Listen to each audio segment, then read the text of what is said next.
how to take any idea, slide that idea into somebody else's brain, and get them to accept this idea as absolutely true.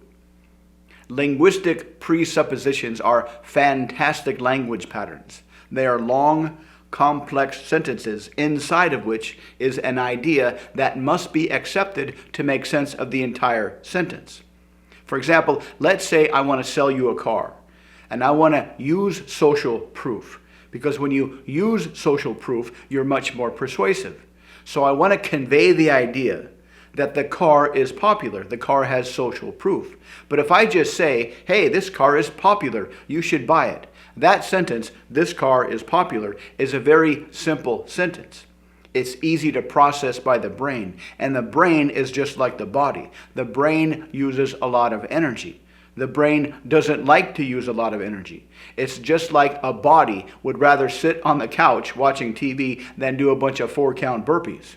So whenever the option shows up to use less energy or more energy, the brain would opt to choose less energy. So this short sentence is very easy to process, so you're not going to slip anything inside their brain. But if I take the idea that this car is popular and put it inside of a much larger, much more complex sentence that takes a lot more brain power to process, it's much more likely to be accepted inside their brain.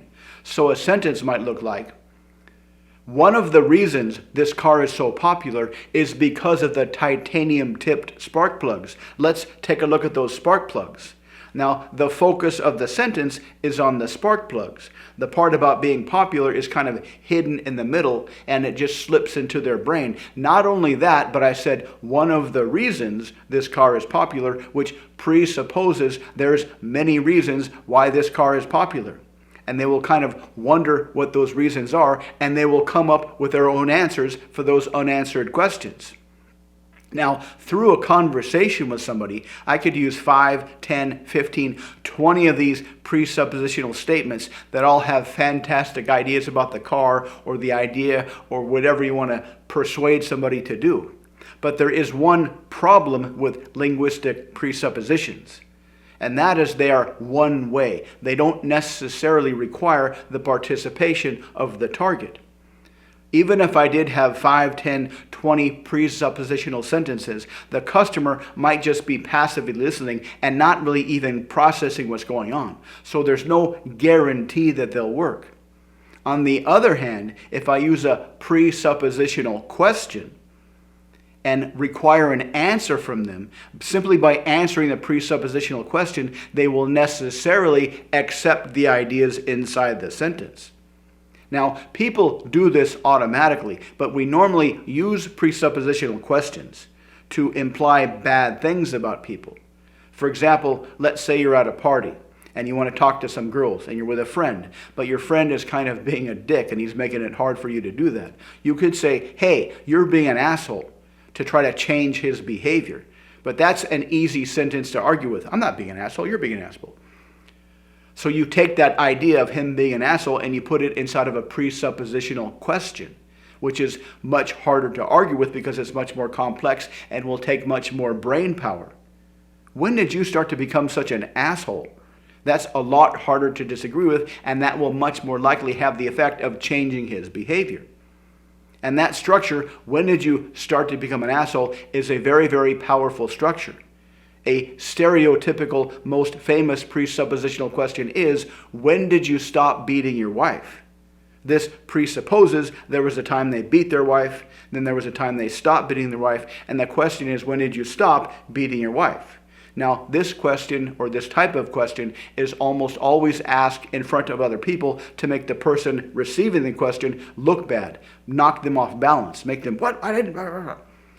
But we can use this same structure to presuppose good things about people.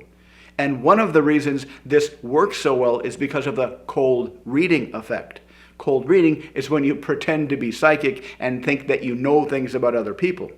And whenever you ask somebody, or if you suggest that they have a positive personality trait, they will look inside their brain and they will find evidence that those traits exist. I'm getting an intuition about you. You're an adventurous person. When I say that to you, when I say that to anybody, they'll look inside their brain and they'll find examples that they're adventurous. So they'll validate whatever the cold reading statement is or the palm reading statement or whatever you're using. So the same process works when you use presuppositional questions. And the structure is fairly simple. When did you start or begin? Awareness predicate, a word like realize, understand, discover, suspect, positive trait about the person, and then an either-or question. The either-or question is to help them kind of articulate an answer or think about an answer, because all we really want them to do is start to think about an answer to the question, because as soon as they think about an answer to the question, they will accept the presupposed positive personality trait. So, dear viewer, when did you begin to realize that because of your creativity and experience, you have a profound future ahead of you that is going to resonate for the ages?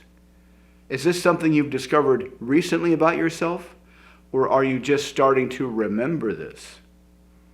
Tell me, dear viewer, when did you begin to realize that because of your hypnotic language skills, you have the ability to walk up to any girl and seduce her and get her to fall in love with you?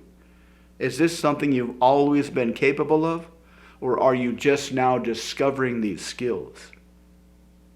So, dear viewer, when did you start to realize that your creativity is maybe more evolved than those around you? Is this something you've always known, or are you just now starting to discover this? This is also a fantastic way to give a compliment to a woman. Most guys, when they give a compliment to a woman, they walk up and say, "Hey, you're really pretty." Now, that's a very simple sentence, which means it doesn't take a lot of brain power to process, which means she's not going to interpret that as very significant. She'll look up from her phone, hear the compliment, "You're very pretty." "Okay, thank you." Poof, back to the phone and forget what just happened. But if you take the compliment and put it in this complex presuppositional question, it'll take much more brain power to process, and she will perceive it subconsciously as much more significant, which means it'll have much more of a profound effect on her. So first, start off with a compliment. The thing you like to tell her, "You're very pretty," but put it in this large presuppositional question structure. "Excuse me, I don't mean to bother you, but I have a quick question for you. When did you begin to realize that you have such stunning energy that men forget what they're going to say when they try to talk to you? Is this something that's always been true, or are you just now starting to discover this?" And that is a very, very complex sentence. She'll look through her memory. She'll find all the times where guys had trouble talking to her, and that will give her a profound sense of energy that she has, and that will make her feel very fantastic. Now, this type of compliment isn't going to make her fall in love with you, but it is a good conversational starter. But more importantly, this can be used to massively build your confidence, because you'll have a superpower now. You can walk up to any girl, drop in this presuppositional question, and make her feel fantastic about herself. She'll light up like a Christmas tree. It'll probably make her day, maybe even her week. And if you do this a couple of times per week, this will give you a series of memories in your brain that say, "You make women feel fantastic. You make women light up like a Christmas tree. You give women the experience of their entire day or maybe even their week." And that will give you the confidence to learn more language patterns, to learn more of these techniques, to become more extroverted and playful, so you can become a walking wizard, a hypnotist who can easily mind control everybody around you for mutual benefit.